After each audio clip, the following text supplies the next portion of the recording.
Les comportements pro-environnementaux sont définis en 2002 par Anya Kolmus et Julian Eichmann comme des comportements qui visent consciemment à minimiser l'impact négatif des actions de son auteur sur les milieux naturels et construits.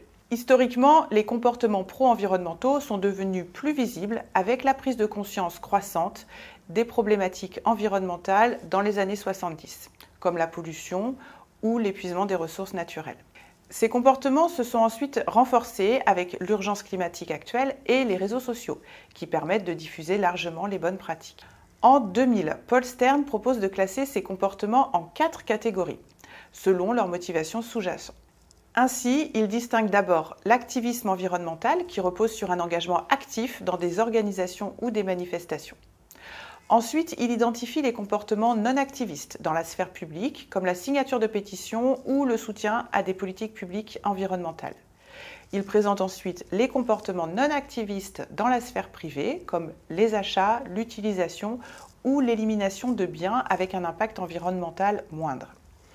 Enfin, il évoque les comportements qui peuvent émerger dans des contextes professionnels, comme l'achat ou la conception de produits respectueux de l'environnement. La recherche sur ce sujet s'intéresse donc aux motivations et freins liés à ces comportements.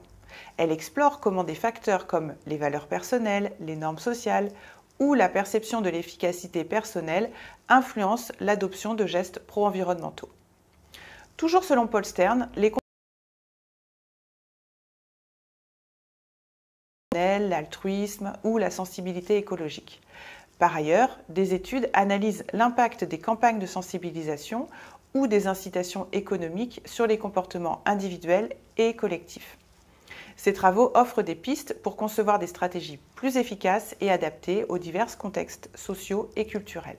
Cependant, promouvoir ces comportements reste un défi complexe. Les actions pro-environnementales peuvent être freinées par des barrières psychologiques, le sentiment d'impuissance, économiques, les coûts élevés, ou pratiques, comme le manque d'infrastructures.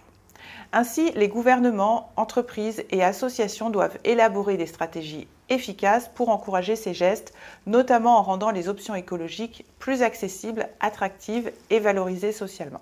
Les comportements pro-environnementaux sont aussi au cœur d'un débat sur les responsabilités individuelles versus collectives. Si chaque individu a un rôle à jouer, il est essentiel que les décideurs politiques et économiques mettent en place des mesures systémiques pour accompagner ces efforts.